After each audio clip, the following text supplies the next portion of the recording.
Magandang umaga sa inyong lahat.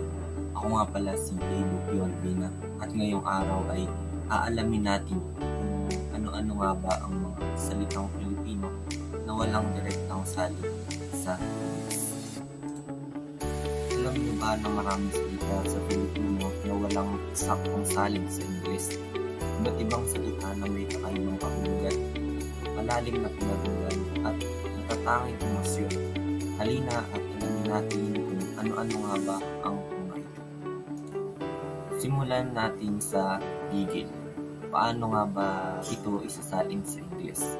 Ito ang matinding pagnanasa na pisilin o yakapin ang isang cute, nakakatuwang bagay na parang hindi na natin mapigilan ang mga sarili natin pag tayo ay nagigigil sa isang bagay.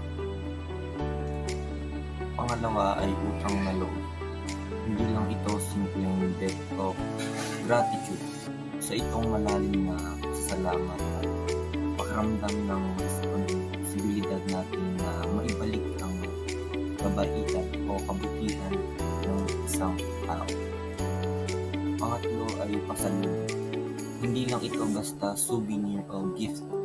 Ito ay isang espesyal na bagay na binili mo para sa isang tao mula sa isang lugar na iyong pinuntahan bilang tanda ng pag-alala sa kanila. Pang-apat ay pikon. Hindi ito simpleng irritated o annoyed. Ang pikon ay isang emosyon ng pagiging madali nating magalit o masaktan sa biro o pang-asar ng ibang tao.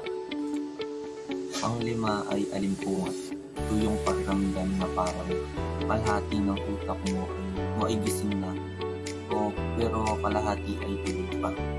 Wala pang eksaktong salita para dito sa Ingles. Pang-anim ay harana. Hindi lang ito basta serenade sa Ingles. Ang harana ay isang tradisyonal na paraan ng panliligaw ng kasal.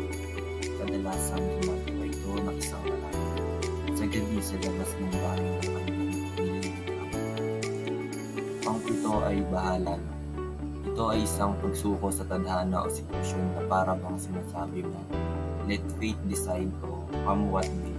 Pero may mga kasamang tiwala na maayos din ang lahat sa iyo. Pang-walo ay kilig. Madalas itong nararamdaman kapag may crush ang isang tao o kapag may nakakakilig na eksena sa pelikula.